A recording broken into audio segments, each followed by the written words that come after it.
Здравейте, искам да направя едно послание за хората в чужбина, които ти от парламента ни питат дали ние имаме мъжно за държавата, за семействата, за хората, които са изоставили тук, а са се заробили в къде ли не по целия свят.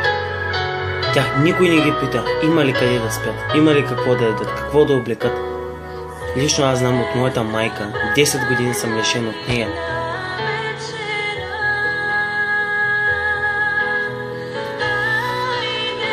За да може да отиде да изкара уж наречени пари, в тая държава няма да има управия.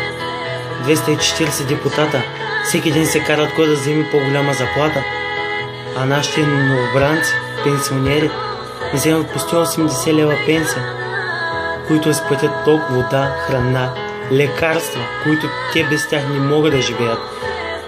Вие давате ли си сметка колко са тия пари за тях, а колко са за вас? За вас е за една вечера, а за тях цял месец.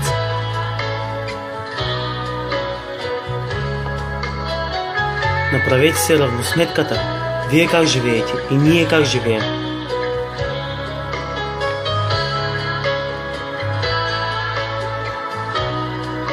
Нямам думи. Нямам думи в държавата, която сме изпаднали, в кризата, която сме. Хората се молят за пари, а вие се молите за по-голяма власт, само и само за да може да крадете още пари.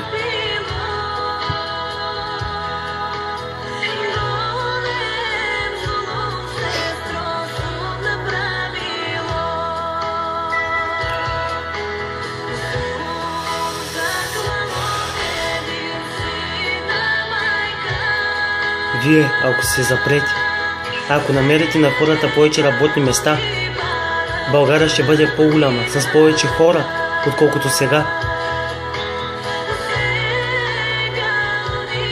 По-голяма част от нас, българите, живеят в чужбина. А защо ли? Заради вас. Защото заради вас няма правила в тази държава. Заради вас хората мизерстват и се противат. За стотинката цепете на две, за да могат да изкарат деня. Вечерта, която да изживеят, да нахранят децата си, да ги облекат.